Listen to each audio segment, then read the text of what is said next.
السلام علیکم ورحمۃ اللہ وبرکاتہ۔ الحمد للہ وکفا وسلام علی عبادہ الذین اصطفیٰ۔ رب اشرح لی صدری ویسر لی امری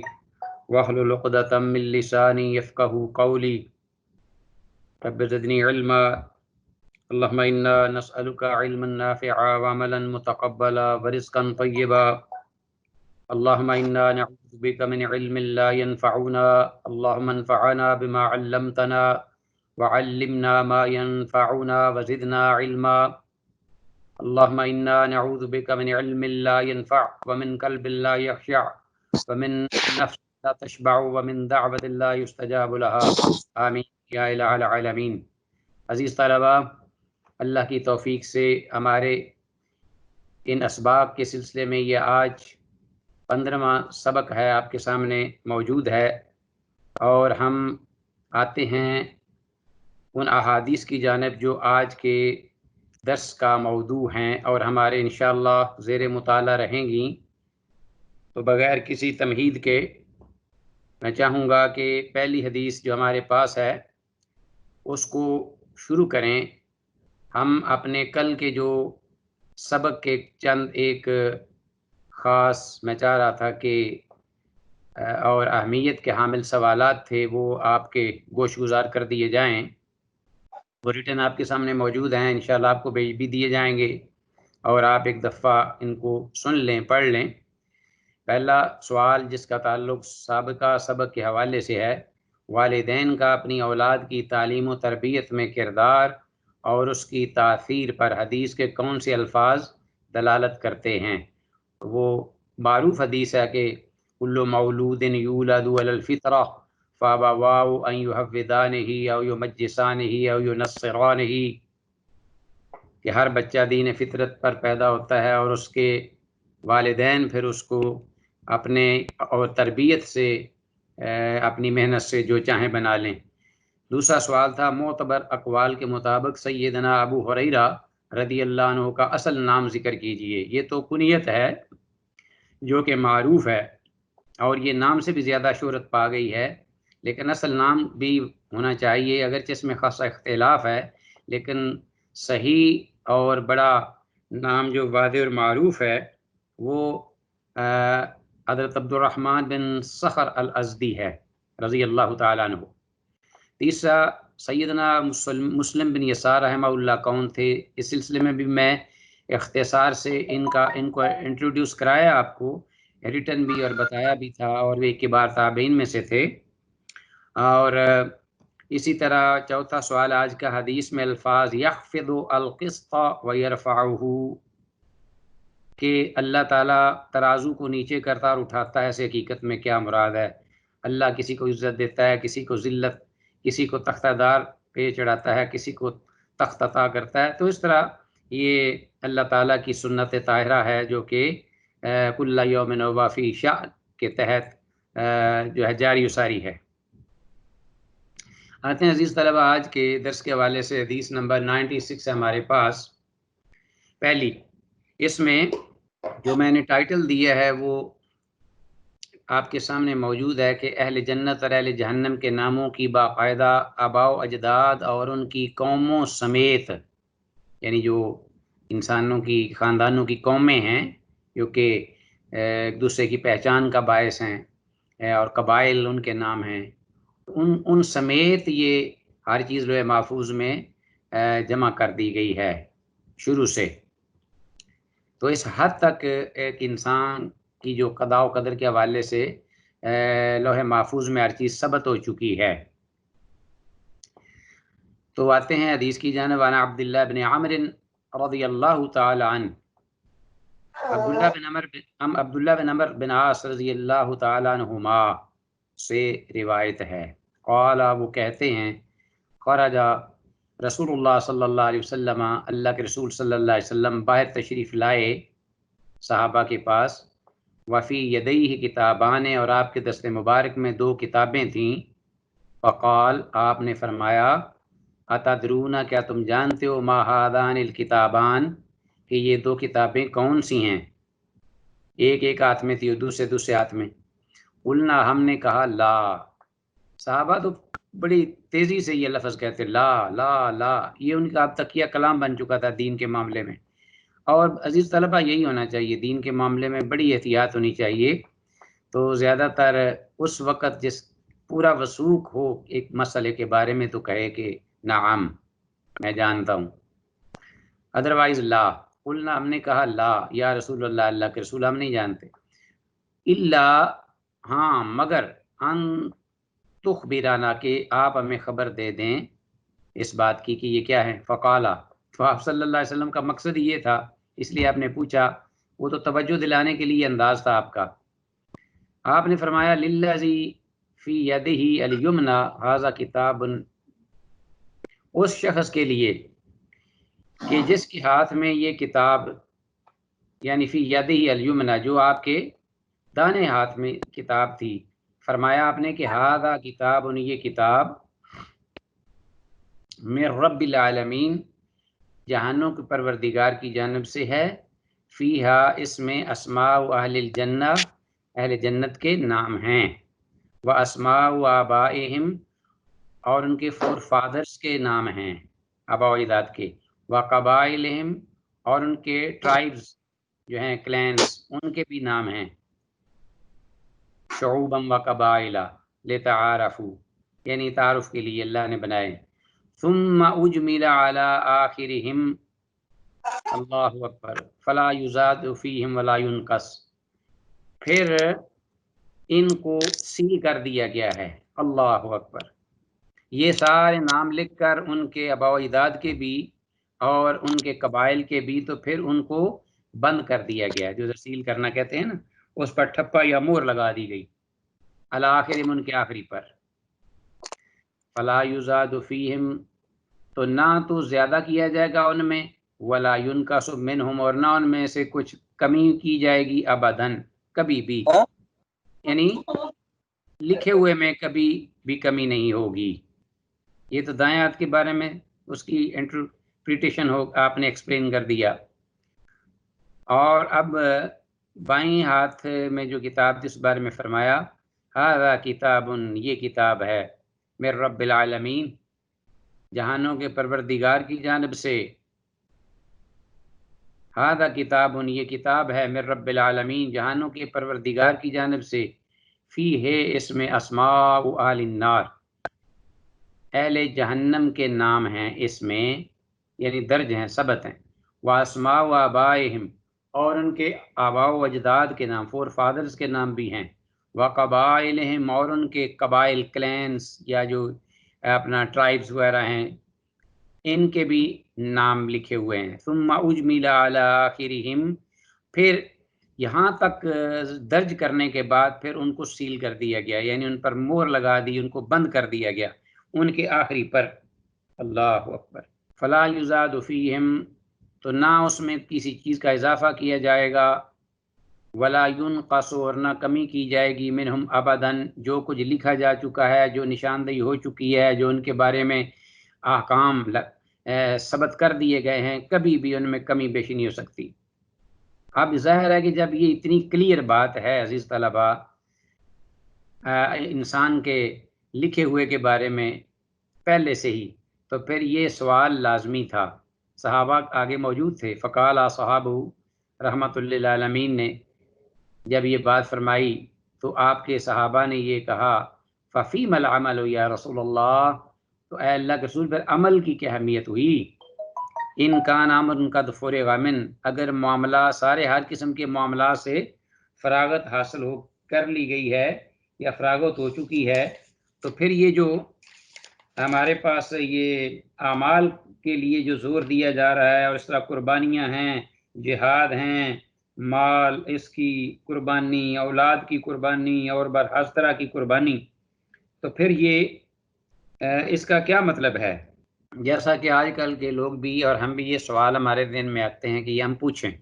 اب آپ کا فرمائیے صادق المصدوق صلی اللہ علیہ وسلم کا سوال جواب، کیونکہ آپ کو توقع تھی، آپ نے اس لیے یہ بات فرمائی ان کو کہ ایسا سوال آئے گا۔ آپ نے کیا فرمایا؟ سددو وقاربو، اپنے آپ کو سیدھا کر لو، اور اللہ کا تقرب حاصل کرنے کے لیے اعمال کرتے چلے جاؤ، نیک اعمال، اللہ اکبر. سددوا وقاربوا، یہ عزیز طلبہ یہ الفاظ آپ بھی اپنے جو دل ہے اس کی تختی پر لکھ لیجئے. فَإِنَّ صَاحِبَ الْجَنَّةِ، آپ نے فرمایا کہ جنت کا حقدار جو ہے یختم لہو، مہر لگا دی جاتی ہے اس کے لیے، بعمل اہل الجنہ، اہل جنت کے اعمال کے بارے میں، کے حق میں. وَإِنْ عَمِلَ، اور اگر وہ عمل کرے، اَيَّ عَمَلٍ، کوئی بھی عمل. آپ صلی اللہ علیہ وسلم نے ایک بات تو نے فرمائی اور ساتھ ایک اور حکم دے دیا، سددوا وقاربوا. آپ کا کام یہ نہیں ہے اس بارے میں عمل دخل یا اس بارے میں پوچھنا. آپ کو اللہ نے جو کہا ہے وہ یہ ہے، اور اسی بارے میں سوال ہوگا کہ مرسلین سے بھی سوال ہوگا اور عام لوگوں سے بھی سوال ہوگا جس بارے میں انہیں پابند کیا گیا ہے. سددوا وقاربوا. اور یہ سن لو کہ صاحب جنت، جنت کا حقدار جو ہے اس کے لیے عمل جو وہ کر رہا ہے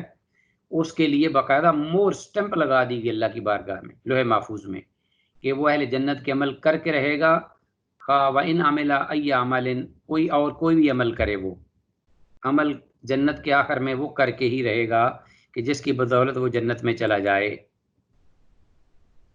وَإِنَّ صَاحِبَ النَّارِ، اور بے شک ایسا جہنم کا حقدار جو ہے، یختم لہو، مہر لگا دی جاتی اس کے لیے بھی، یعنی مہر تصدیق جو ہے وہ ثبت کر دی جاتی ہے، بعمل اہل النار، اہل جہنم کے عمل کے ساتھ. وَإِنْ عَمِلَ أَيَّ عَمَلٍ، اگرچہ وہ عمل کرے اور کوئی بھی عمل، لیکن بالآخر جیسا کہ یہ حدیث میں آیا انما الاعمال بالخواتیم، تو بالآخر جو خاتمہ ہوگا وہ جہنم کے عمل پر ہوگا، اس لیے کہ لکھ دیا گیا ہے. ثم قال رسول اللہ صلی اللہ علیہ وسلم، پھر رسول اللہ صلی اللہ علیہ وسلم صادق المصدوق نے فرمایا، بیدیہ، جو کچھ آپ کے ہاتھ میں تھا، فنبذہما، ان کو رکھ دیا اپنی، یعنی آج دائیں ہاتھ والی کتاب کو بھی رکھ دیا، بائیں جانب والی کتاب جو ہے وہ بھی رکھ دی. ثم قال، پھر فرمایا، فرغ ربکم من العباد، آپ کا پروردگار تو ان معاملات سے فارغ ہو گیا کہ کون اب جنت میں جائے گا اور کون جہنم میں جائے گا. فریقٌ فی الجنت، ایک تو جو ہے آدم کا اولاد کا حصہ وہ جنت کے لیے خاص ہے، فریقٌ فی السعیر، اور ایک جو ٹولہ ہے یا گروہ ہے، حصہ ہے، وہ آدم کی اولاد سے وہ جہنم کے لیے خاص ہو گیا ہے. رواہ ترمذی، امام ترمذی نے اس کو روایت کیا ہے، اور اس کی اسنادی حیثیت جو ہے وہ بھی آپ کو قدر ٹھیک نہیں ہے. بہرحال حدیث حاضہ کے ظاہر سے معلوم ہوتا ہے کہ رسول اللہ صلی اللہ علیہ وسلم نے وہ کتابیں صحابہ اکرام رضوان اللہ علیہ مجمعین کو دکھائیں، مگر ان کا مضمون معلوم نہ کرایا. یعنی عزیز طلبہ، حدیث کا جو ظاہر ہے اسی کو ہی سامنے رکھتے ہوئے ہمیں یہی کہنا ہوگا کہ جو کتابیں ہیں وہ ظاہری کتابیں تھیں، آپ کے ہاتھ میں باقاعدہ کتابوں کی شکل، بکس وہ موجود تھیں. تو آپ نے یہ باتیں کہہ کر، یعنی آپ نے وہ ایک کتاب دائیں والی ایک جگہ پہ اپنے دائیں جانب رکھ دی، اور یا وہ اپنی کمر پیچھے دونوں کو رکھ دیا، بات کر کے صحابہ کو حقیقت حال بتا کر، تو انہوں نے ان دونوں کتابوں کو آپ اپنی پشت مبارک یعنی پچھلی جانب رکھ دیا یا دائیں اور بائیں جانب رکھ دیا. بہرحال جیسا بھی رکھا، حدیث میں الفاظ ہے کہ ان دونوں کو رکھ دیا. بعض اہل علم یہ کہتے ہیں کہ وہ کتابیں کوئی نہیں تھیں، آپ صلی اللہ علیہ وسلم نے صرف سمجھانے کی خاطر بطور مثال ایسے ذکر فرمایا، یعنی اشارہ کر رہے تھے آپ اپنے ہاتھوں سے کہ دیکھو ایک یہ سمجھ لو کتاب ہے دائیں ہاتھ میں، اور اس کے بارے میں اس کے اندر اللہ نے جو بھی چیزیں وہ ساری لکھتی لوح محفوظ میں، اور دوسری کتاب سمجھ لو کہ یہ بائیں جانب میں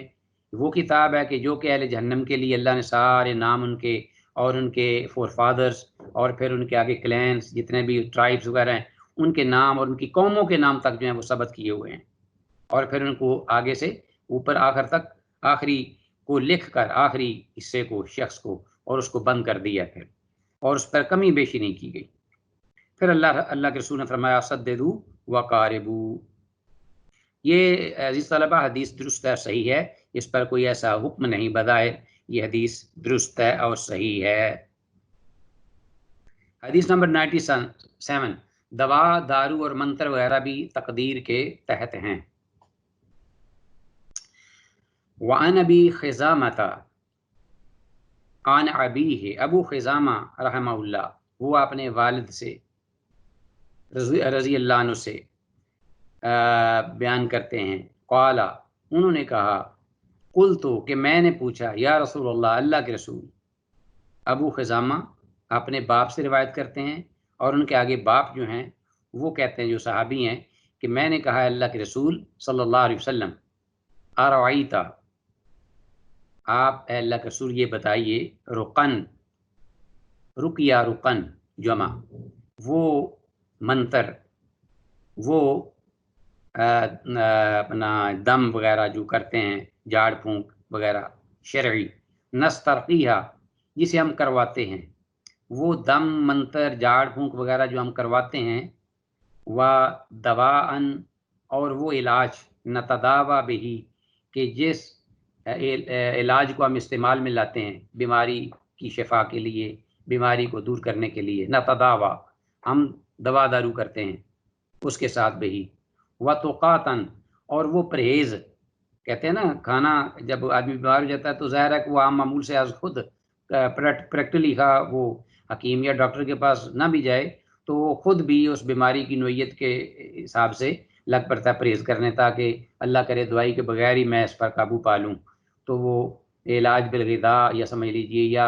غذا کو کم کر دینا یا ہلکا کر دینا یا بدل دینا، تو وتقاتن وہ احتیاطیں، وہ پرہیز ہیں، نتقیہ کہ جس کی وجہ سے ہم بچتے ہیں ان غذاؤں کو کھانے سے کہ وہ زیادہ نقصان نہ دیں۔ حل ترد من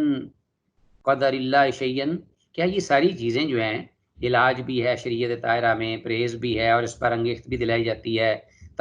ترغیب بھی دلائی جاتی ہے کہ کیا کریں، کرنی چاہیے،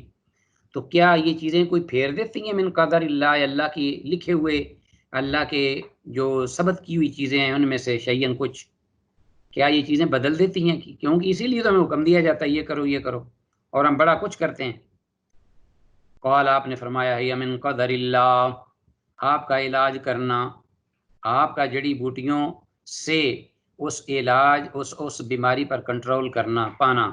اور پھر یہ ہے کہ پرہیز، الوقایۃ خیر من العلاج، یہ بھی ایک جملہ ہے۔ تو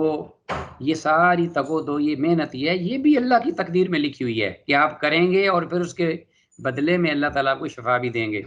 آپ نے یہ فرما دیا۔ رواہ احمد و ترمذی و ابن ماجہ، لو جی اس کی حدیث جو ہے حسن ہے، یعنی کچھ شبہ ہے اس کے معاملے میں، کچھ ضعف کا بھی، لیکن بالآخر حدیث جو ہے وہ دیگر طرق اور اپنے موضوع اور شواہد کے ساتھ حسن تک پہنچ جاتی ہے یہ، اور حسن حدیث صحیح ہے، حسن کے آگے دو قسمیں ہیں وہ انشاءاللہ آپ پڑھتے ہوں گے، حسن لذاتی، حسن لغیرہ، تو سرسری الفاظ اور ظاہری الفاظ میں حسن اس حدیث کو کہتے ہیں کہ جس حدیث کے راوی صحیح حدیث کے راویوں کی نسبت حافظے میں کم ہوں، باقی شرائط وہی ہیں جو حدیث صحیح والی ہیں حسن کی، لیکن حافظے میں راوی جو ہیں وہ کم ہیں صحیح حدیث کے راویوں کی نسبت۔ نمبر 2، منتر، یعنی جو چیزیں پڑھ کر دم کی جاتی ہیں بشرط کہ وہ قرآن و حدیث سے ثابت ہوں، تو یہاں وہ منتر مراد ہے جس کا ذکر کیا ہے صحابی نے رسول اللہ صلی اللہ علیہ وسلم سے پوچھا ہے، یعنی ابو خزامہ کے والد نے۔ اسی طرح تیسرا ہے اسباب کی جستجو خلاف تقدیر نہیں، تو آپ صلی اللہ علیہ وسلم اگر کوئی بات ہوتی تو آپ نے یہ تو فرما دیا کہ سب کچھ تقدیر میں سے ہے، لیکن آپ نے یہ نہیں فرمایا کہ بھائی آج چیز لکھی ہوئی ہے تو پھر آپ علاج نہ کروایا کریں، اور نہ آپ محنت کیا کریں، نہ آپ پرہیز کیا کریں، نہ آپ اپنا سفر کر کے اتنے بڑے جتن اور اتنا پیسہ خرچ، اخراجات، پریشانیاں، وہیں بیٹھے رہا کریں۔ تو اگر لکھا ہوا ہے کہ آپ نے بیمار ہونا ہے تو وہ بیمار ہو کے رہنا ہے، آپ صلی اللہ علیہ وسلم نے یہ بات نہیں فرمائی۔ فرمایا کہ اسباب کی جستجو جو ہے وہ تقدیر کے اپوزٹ نہیں ہے، منافی نہیں ہے، اسباب کی تلاش کرنی ہوگی ہر صورت میں، اور وہ بھی تقدیر میں سے ہی ہے۔ نمبر 4، بیماری کے لیے دوا اور علاج کا بندوبست کیا گیا مگر فائدہ نہ ہوا تو خوب سمجھ لو کہ یہ شفا مقدر میں ہی نہ تھی، یعنی لکھا ہی نہیں گیا تھا۔ دوا انہوں نے کرنی ہے، یہ سارا کوئی تقدیر میں لکھا ہوا تھا، محنت کریں گے، کوشش کریں گے، لیکن فائدہ نہیں ہوگا۔ یہ بھی لکھا ہوا ہے، فائدہ ہو جائے گا تو وہ بھی لکھا ہوا ہے۔ حدیث نمبر 98، مسئلہ تقدیر میں بحث کی ممانعت۔ ہاں جی، مسئلہ تقدیر ہے نا، اب دیکھیے کہ اس آپ مرحلے میں آ گئے ہیں کہ آپ مجھے پتہ ہے کہ بہت زیادہ آپ کے ذہن میں سوالات کوند رہے ہیں، کلابازیاں کھا رہے ہیں، اور آپ کا جی چاہ رہا ہے کہ بس سر ہمارے سامنے پاس ہوں اور ہمارا بس چلے تو ہم ان سوالوں کی بچھاڑ کر دیں۔ نہ میرا بیٹا، یہ انشاءاللہ ان کے جوابات جو آپ پڑھیں گے نا آپ کو خود ہی ملتے چلے جائیں گے، یہ وقت ضائع کرنے کی بات ہے۔ اور اگر آپ کو اس پر یقین نہیں تو یہ حدیث پڑھ لیجئے، اس بارے میں سر دست ہے، جب تک حقیقی ادراک نہ ہو تو اس وقت تک بحث کرنا بھی فائدہ نہیں۔ تو انشاءاللہ ایسا علی سبیل تدرج اللہ آپ کو سمجھ بھی دے گا، اور آپ کے سامنے یہ حدیث بھی آئیں گی، آگے بڑا ابھی میدان ہے۔ وعن ابی ہریرہ رضی اللہ عنہ قال خرج علینا رسول اللہ صلی اللہ علیہ وسلم۔ حافظ الحدیث حضرت ابو ہریرہ رضی اللہ عنہ فرماتے ہیں کہ ہمارے پاس تشریف لائے اللہ کے رسول صلی اللہ علیہ وسلم، ونحن اور ہم نتنازع جگڑ رہے تھے، نتنازع فی القدر تقدیر کے معاملے میں۔ فغضب آپ صلی اللہ علیہ وسلم غصے میں آ گئے، حتی احمر وجہہ یہاں تک کہ آپ کا چہرہ انور سرخ ہو گیا غصے سے، حتی یہاں تک کہ کانما فوقع جیسا کہ ایسے آپ صلی اللہ علیہ وسلم حضرت ابو ہریرہ رضی اللہ عنہ جو ہیں وہ اب مثال دے رہے ہیں، کیسے؟ اس جو آپ حضرت ابو ہریرہ رضی اللہ عنہ، میں قربان جاؤں، کس طرح پیغمبر پاک کے پاس اور ساتھ ساتھ رہتے تھے کہ آپ کے چہرے کے خد و خال بھی وہ جانتے تھے اور وہ بیان کرتے تھے، اور کہتے ہیں کہ حتیٰ یہاں تک کہ کان نما گویا کہ فوقع نچوڑ دیے گئے ہوں، فوقع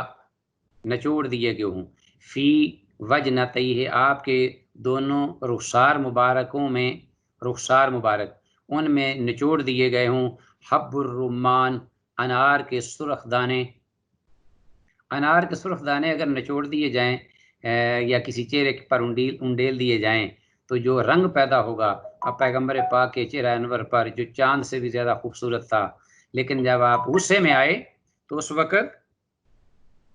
آپ صلی اللہ علیہ وآلہ وسلم کے چہرہ کی یہ کیفیت تھی جو حضرت ابو ہریرہ رضی اللہ عنہ بیان کر رہے ہیں۔ اور پھر فقال آپ نے فرمایا، یعنی غصے کے ساتھ آپ صلی اللہ علیہ وسلم نے ارشاد فرمایا، ابی ہذا کیا تم اس کے ساتھ عمر تم حکم دیے گئے ہو؟ یہ جو وقت ضائع کر رہے ہو تم اور باس کر رہے ہو تو کیا اس چیز کا تم حکم دیے گئے ہو؟ ام بہذا یا اس چیز کے ساتھ، یہ جو چیز میرے پاس ہے، ارسل تو کہ میں بھیجا گیا ہوں الیکم تمہاری طرف یہ چیز دے کر، وہ کیا تھی؟ شریعت طاہرہ، کتاب و سنت کی واضح دلائل، کلیئر دین سن، جس کا یعنی لقد ترکتکم علی المحجۃ البیضاء لیلھا ونہارھا سواء، کہ اللہ کی قسم میں تجھے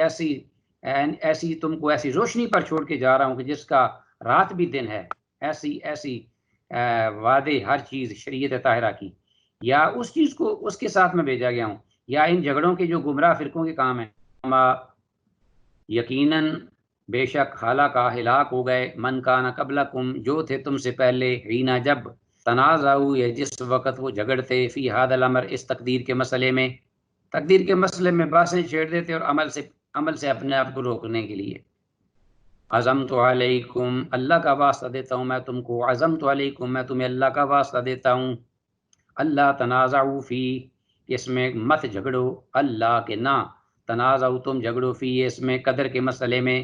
آگے بعد روایات میں ہے کہ لا تجالسوہم ولا تخالطوہم کے الفاظ بھی آئیں گے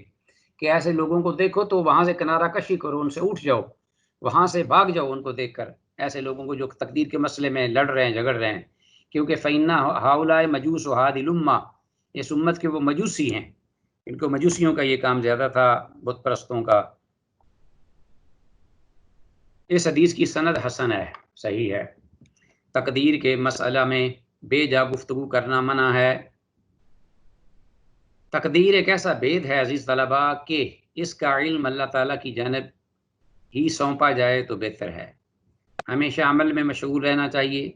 اور قضاء و قدر پر راضی رہا جائے، سب سے انسان کامیاب وہ ہے۔ جیسا کہ حدیث میں آتا ہے نا کہ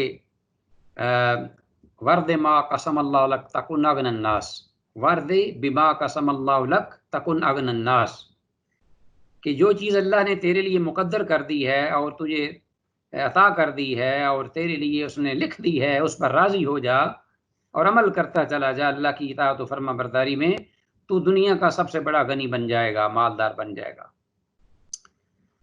واللہ ولی التوفیق۔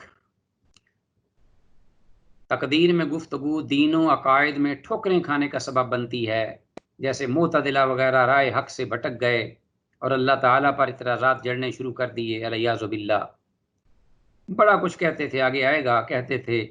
کہ اس میں کیا حکمت ہے کہ بعض لوگ تو جنتی ہیں ماشاءاللہ بیٹھے بیٹھے، اور بعض جو ہیں وہ جہنمی ہیں۔ اگر سب کچھ اللہ تعالیٰ کی تقدیر ہی سے ہے تو پھر ثواب اور عذاب کیوں ہے؟ پھر عذاب و ثواب کیوں ہے؟ پھر فلاں شخص جو ہے اس کا کیا کمال ہے، بڑا نیک ہے، وہ تو لکھا ہوا ہے، تو فلاں کا کیا قصور ہے کہ وہ بڑا بد ہے، وہ تو لکھا ہوا ہے۔ یہ معتزلہ اور اس قسم کے مجوسی اور بیزار دین سے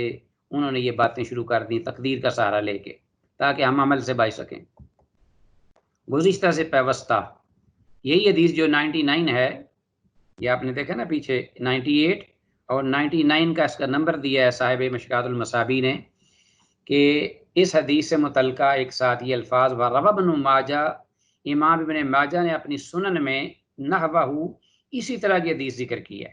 روایت کی ہے، لیکن ان کے اوپر صحابی کون ہے؟ عن عمرو بن شعیب عن ابیہ عن جدہ۔ تو یہ کون تھے؟ ابو موسیٰ عشری رضی اللہ تعالیٰ عنہ۔ یہ کون تھے؟ اس حدیث کے نام حضرت ابو ہریرہ رضی اللہ تعالیٰ عنہ، اور یہاں اس حدیث کے راوی ہیں عمر بن شعیب عن ابی عن جدی، اور اس سند میں جب یہ آ جاتے ہیں تو کچھ علماء میں اہل علم میں یہ اس طرف توجہ دیتے ہیں کہ دیکھا جائے حدیث کا مضمون کیا ہے، حدیث کی سند کیا ہے، اس کے شواہد ہیں کہ نہیں، تو اس اعتبار سے پھر اس پر حکم لگاتے ہیں۔ تو گویا کہ عزیز طلباء اس کے لیے یہ 99 کے فوائد یہ آپ دیکھ لیجئے کہ اس حدیث کی سند بھی حسن ہے، کوئی شک نہیں اس میں، تحقیق کے بعد یہ معلوم ہوا۔ اور حدیث سے حاذا کے راوی عمر بن شعیب ہیں، اور یعنی یہ حدیث کون سی ہے آپ یہ ذہن میں رکھیے گا، یہ حدیث 99 کا میں نے نمبر دیا ہوا ہے، 98 ختم ہو گئی حضرت ابو ہریرہ رضی اللہ عنہ کی، یہ 99 ہے، اور یہ صاحب مشکات المصابیح نے اس کا باقاعدہ نمبر اس لیے دیا کہ یہ پوری ایک حدیث موجود ہے، امام ابن ماجہ نے سنن ابن ماجہ میں انہی الفاظ کے ساتھ ذکر کیا، اس لیے یہاں ذکر کرنے کی ضرورت محسوس نہیں کی، انہوں نے اس کو ذکر نہیں کیا الفاظ چونکہ وہی تھے اس لیے، لیکن صرف راوی کا نام ذکر کر دیا کہ یہ امام ابن ماجہ نے جو روایت ذکر کی ہے ان کے راوی جو ہیں وہ عمر بن شعیب عن ابی عن جدہ ہی ہیں، اور اس کے آگے پھر یہ فوائد و مسائل ہیں۔ یہ حدیث تحقیق کے بعد حسن ہے، اور دوسرا یعنی سنن ابن ماجہ کی، اور حدیث حاذا کے راوی عمر بن شعیب ہیں، اور شعیب کے دادا کا نام عبداللہ بن عمر ہے رضی اللہ عنہما۔ عن ابیہ جب وہ کہتے ہیں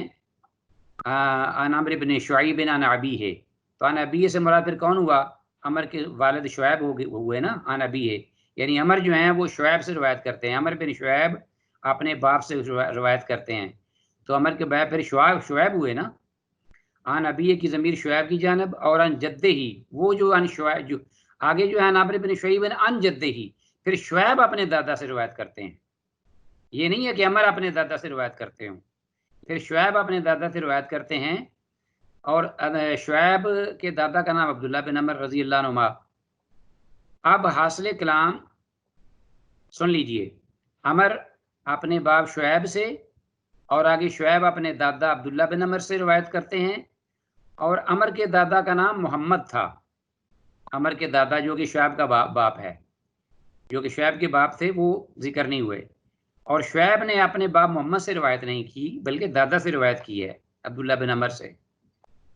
حدیث نمبر 100، بنی آدم کو تمام روئے زمین کی مٹی سے پیدا کیا گیا ہے۔ یہ جو آپ دیکھتے ہیں نا کالے گورے لمبے چھوٹے پستے قد کے، اسی طرح تیکھی ناکوں والے، اور اسی طرح بیٹھی ناکوں والے، اور اسی طرح چوڑے چکلے، یہ مختلف رنگوں کے مختلف انداز کے آپ دیکھتے ہیں۔ تو اب اس کا ذکر سن لیجئے۔ حدیث نمبر 100 وعن ابی موسیٰ العشری رضی اللہ عنہ قال سمعت رسول اللہ صلی اللہ علیہ وسلم، کہتے ہیں میں نے اللہ کے رسول صلی اللہ علیہ وسلم سے سنا، یقول فرما رہے تھے، ان اللہ بے شک اللہ نے خلقہ پیدا کیا آدم کو من قبضۃ ایک مٹھی سے، اللہ جل شانہ نے آدم علیہ السلام کو پیدا کیا من قبضۃ ایک مٹھی مٹی سے، قبضہ جو کہ اللہ نے اٹھوائی، بعض کہتے ہیں بعض روایات میں کہ اللہ جل شانہ نے فرشتے کو حکم دیا، غالباً حضرت اسرائیل تھے علیہ السلام، تو جاؤ جا کر پوری روئے زمین میں جہاں کونے کونے سے ایک ایک ذرہ جو ہے اٹھا کے مختلف زمین کا اس کی زمین کی تاثیر، کہیں سے سخت ہے، کہیں سے چکنی ہے، کہیں سے سیاہ ہے، کہیں سے سرخ ہے، کہیں سے سفید ہے، اور کہیں سے نمکین ہے، کہیں سے بالکل ہلکی میرا ہے، تو مختلف زمینوں کی جیسا کہ آپ دیکھتے ہیں کہ قسمیں ہیں، ہزاروں قسمیں، تو اسی طرح زمین کے ہر حصے سے زمین مٹی کا کچھ حصہ لے کے اللہ رب العالمین اس فرشتے کے ذریعے ایک قبضہ یعنی ایک ہینڈ فل سمجھ لیجئے جو تھی نا مٹی پوری روئے زمین سے ملا کر، من جمیع الارض پوری روئے زمین سے ملا کر زمین مٹی کو، تو ایک مٹھی زمین جو ہے مٹی وہ لی، اور پھر اس سے پھر حضرت آدم علیہ السلام کو پیدا کیا۔ فجاء بنو آدم، تو آدم علیہ السلام کی اولاد آئی، علی قدر الارض یعنی صفحہ ہستی پر، علی قدر الارض منہم یعنی اس زمین کی تاثیر کے حساب سے، علی قدر الارض منہم ان میں سے، الاحمر سرخ رنگ کے بھی ہیں، والابید سفید بھی ہیں، والاسود اور کالے بھی ہیں، وبین ذالک اور ان کے درمیان بھی ہیں، والسہل اور نرم خو بھی ہیں، والحزن اور سخت مزاج بھی ہیں، حزن اور حزن اس کی جمع آتی ہے، اور ایک حزن کا معنی ہوتا ہے، الحزن وہ ہوتا ہے اس کا معنی ہوتا ہے غم صدمہ، الحزن اس کا معنی سخت مزاج کے بھی، والخبیث اور خبیث بھی نعوذ باللہ یعنی گناہگار بدتمیز اور اسی طرح گندے لوگ، والطیب اور پاکیزہ بھی، کردار کے اعتبار سے بھی، عمل کے اعتبار سے بھی اور حقیقت میں بھی، الخبیثات للخبیثین والطیبات للطیبین، یہ قرآن مجید میں آتا ہے نا، والخبیثون للخبیثات والطیبات للطیبین والطیبون للطیبات، دونوں الفاظ ہیں اپوزٹ۔ رواہ احمد والترمذی وابو داود، حدیث نمبر 101۔ انسانی فطرت میں خیر و شر رکھ دی گئی ہے۔ عبداللہ بن عمر رضی اللہ عنہما سے روایت، قال سمعت رسول اللہ صلی اللہ علیہ وسلم، کہتے ہیں میں سنا اللہ کے رسول صلی اللہ علیہ وسلم کو یقول فرما رہے تھے، کیا فرما رہے تھے؟ ان اللہ خلقا بے شک اللہ نے پیدا کیا، خلقہ اپنی مخلوق کو، خلقت کو پیدا کیا اللہ نے، اس طرح فی ظلمت اندھیرے میں، اگرچہ اندھیرا اجالا، قریب ہونا دور ہونا، کسی کا اونچا کسی کا نیچا، کسی کا ظاہر کسی کا باطن، کسی کا چھوٹا ہونا کسی کا بڑا ہونا، کسی کا اونچی آواز سے بولنا کسی کا آہستہ آواز سے دل میں بولنا، دل میں خیالات، دل میں، یہ سب ہمارے مخلوق کے لیے پیمانے ہیں، اللہ کے لیے کوئی پیمانہ نہیں، اللہ کے لیے سب کی حیثیت ایک ہے، لیکن چونکہ اللہ نے ہمیں شریعت بھیجی نا نظام زندگی چلانے کے لیے، اللہ نے جو ہمیں لمیٹڈ عقل دی ہے، شعور تو بہت لمیٹڈ ہے، بڑی محدود ہے اس کی سوچ، ہمارا دائرہ سوچنے کا، علم کا، تو اللہ کا لا محدود ہے، تو محدود کو لا محدود کے ساتھ کیا نسبت؟ تو اس لیے عزیز طلبہ، اللہ جب ہم سے بات کرتے ہیں شریعت کے حوالے سے چیز سمجھاتے ہیں تو پھر ہماری عقل کے مطابق سمجھاتے ہیں، کہتے ہوتے ہیں نا کہ کلموا علی قدر عقولہم، کہ لوگوں سے ان کی عقلوں کے مطابق بات کیا کرو۔ تو اب جب میں بات کروں مثلا کسی بچے سے، عقل مندی کا تقاضا کیا ہے کہ بچی سے توتلی زبان سے، اچھے اشارے سے، پیار محبت سے، جن اشاروں کو وہ سمجھتا ہے اس طرح وہ اس سے بات کی جائے، نہ کہ میں عربی عبارتیں پڑھنی شروع کر دوں یا بڑے بڑے انگلش کے یعنی ادیبانہ انداز سے جملے کسنے شروع کر دوں اور یہ توقع کروں کہ بھئی بچہ اب سمجھ لے۔ نہ، غلط ہے۔ اللہ جل شانہ جب ہم سے مخاطب ہوتے ہیں تو اس وقت پھر اسی انداز سے ہمارے لیول پہ آ کر ہماری عقلوں کے مطابق، تاکہ ہماری عقلوں میں وہ بات سمائی جا سکے، گفتگو کے اعتبار سے بات کر رہا ہوں، علیہ باللہ، وگرنہ اللہ کی ہستی جو ہے اس کی کوئی نسبت ہی نہیں مخلوق کے ساتھ۔ ان اللہ، بے شک اللہ، خلق، اس نے پیدا کیا، خلق وہ اپنی مخلوق کو، فی ظلمت، اندھیرے میں، فالقى علیہم، اور اس اندھیرے میں اللہ نے پیدا کرنے کے بعد کیا ڈالا، علیہم، ساری خلقت پر، ساری مخلوق پر، کیا ڈالا؟ عالم ارواح میں سمجھ لیجئے جہاں بھی جیسے اللہ کی مرضی تھی، جیسا اللہ کی شیان شان تھا، اللہ نے پیدا کر کے روحوں کو لا کر پوری مخلوق کو، تو ان کو اندھیرے میں ان پر اپنا نور ڈالا، فالقى علیہم من نورہ، اپنے نور سے۔ اب یہ جو نور ہی ہے نا سے مراد یہ نہیں ہے کہ اللہ کے نعوذ باللہ ذات کا حصہ جو نور ہے وہ، تو انشاءاللہ یہ اس کی بڑے دلائل ہیں، اور بڑے اس سے بہت لوگ گمراہ ہوتے ہیں، لوگوں کو گمراہ کرتے ہیں ان چیزوں سے، لیکن انہیں اس بات کا پتہ نہیں کہ یہی کام جو ہے عیسائیوں نے کیا تھا، وَجَعَلُوا لَهُ مِنْ عِبَادِهِ جُزْءًا إِنَّ الْإِنسَانَ لَكَفُورٌ مُبِينٌ، اور انہوں نے پھر آہستہ آہستہ جرت یہ کی کہ انہوں نے عیسیٰ علیہ السلام کو اللہ کا حصہ ہی بنا دیا، ثالث ثلاثہ، کہا ان اللہ ثالث ثلاثہ، علیہ باللہ۔ تو بعض لوگ یہاں تک پہنچ جاتے ہیں، کچھ لوگ ہیں ان پر مخصوص رنگ کی پگڑیاں ہیں، اور میں نے خود ان کے منہ سے سنا ہے کہ وہ کہتے ہیں، مجھے سے کہنے لگے کہ تو نے خالق و مخلوق یعنی اللہ اور اس رسول کو دو کی الگ کر دیا ہے، یعنی ان دونوں ہستیوں کو تم نے الگ الگ جدا جدا کر دیا ہے، یعنی اتنی بڑی بے ادبی ہے کہ اللہ اور ہے اور رسول اور ہے، تم نے ان کو خالق اور مخلوق بنا دیا ہے، نعوذ باللہ، علیہ باللہ۔ یہاں تک یہ لوگ یہاں موجود ہیں، بڑی ضرورت ہے اس بات کی کہ ان چیزوں کو واضح کیا جائے۔ یہاں نور ہی سے مراد اللہ کا وہ نور ہے جو اللہ کی ملکیت ہے اور اللہ اس کا خالق ہے، جیسے عبد اللہ، اللہ کا بندہ، بیت اللہ، اللہ کا گھر، ناقۃ اللہ، اللہ کی اونٹنی، تو کیا دوسرے لوگ اللہ کے نہیں ہیں؟ صرف اللہ کی اونٹنی، رسول اللہ علیہ السلام والی اونٹنی اللہ کی تھی، نعوذ باللہ۔ ایسے کیا مراد ہے کہ وہ اللہ کا حصہ تھی؟ خوب سمجھ لو اس بات کو۔ فمن اصابہ، تو وہ شخص جسے پہنچا، من ذالک النور، اس نور سے، اللہ نے اندھیرے میں پیدا کیا نا مخلوق کو، تو ان پر نور ڈالا، نور کی بچھاڑ کر دی اندھیرے میں اپنی مخلوقات میں سے، تو جس میں سے، تو اس مخلوق میں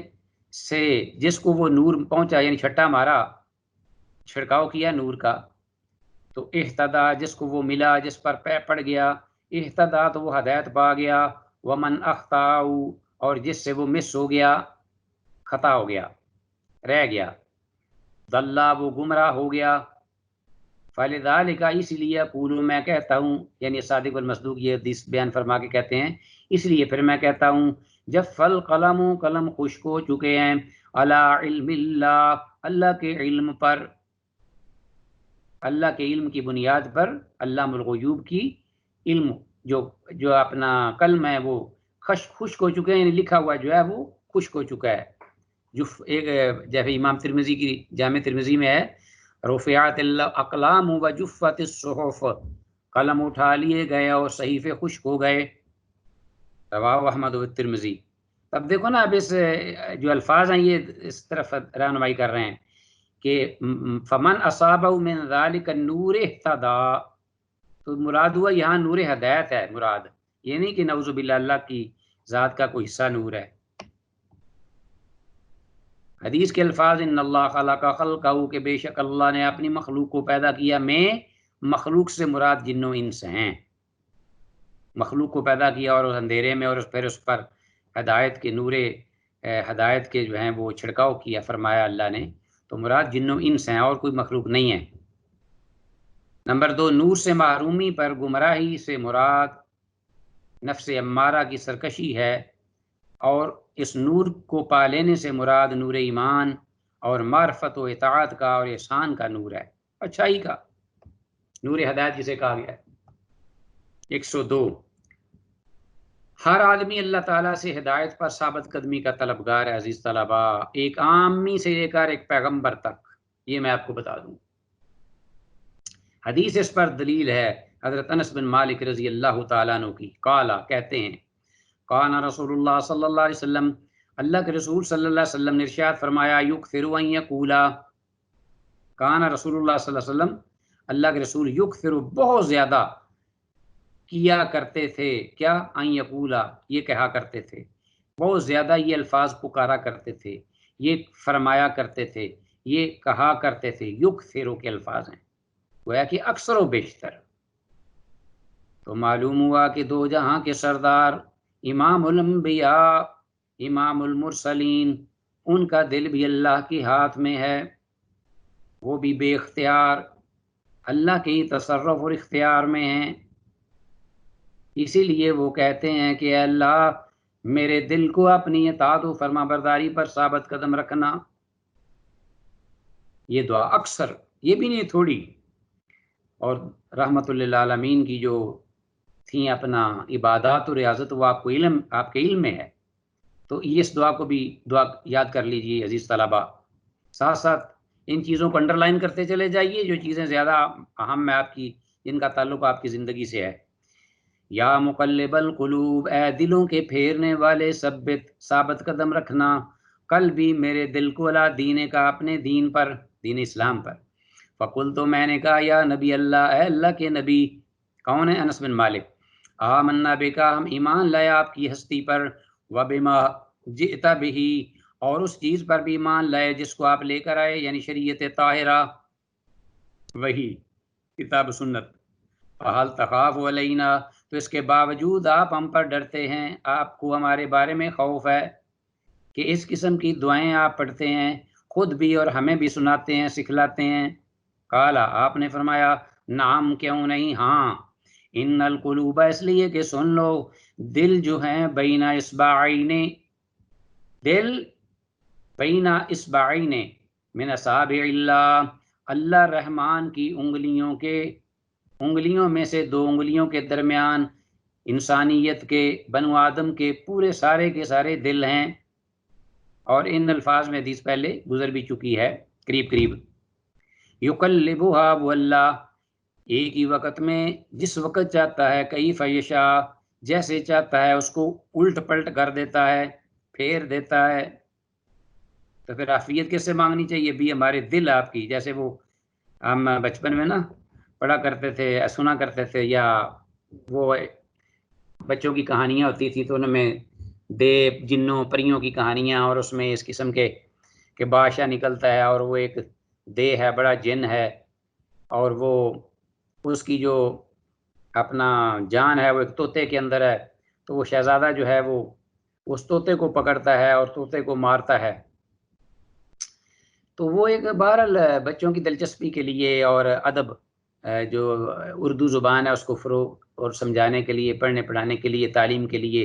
تعلیم و تربیت کے سلسلے میں اس قسم کی کہانیاں ہونی تو نہیں چاہیے۔ جب ہمارے پاس صحیح کتاب و سنت پر مشتمل کہانیاں ہیں تو بچوں کو ایسی کہانیاں فردی نہیں بنانی دکھانی چاہیے، دیو مالائی، کتاب و سنت ہی کی پڑھانی چاہیے۔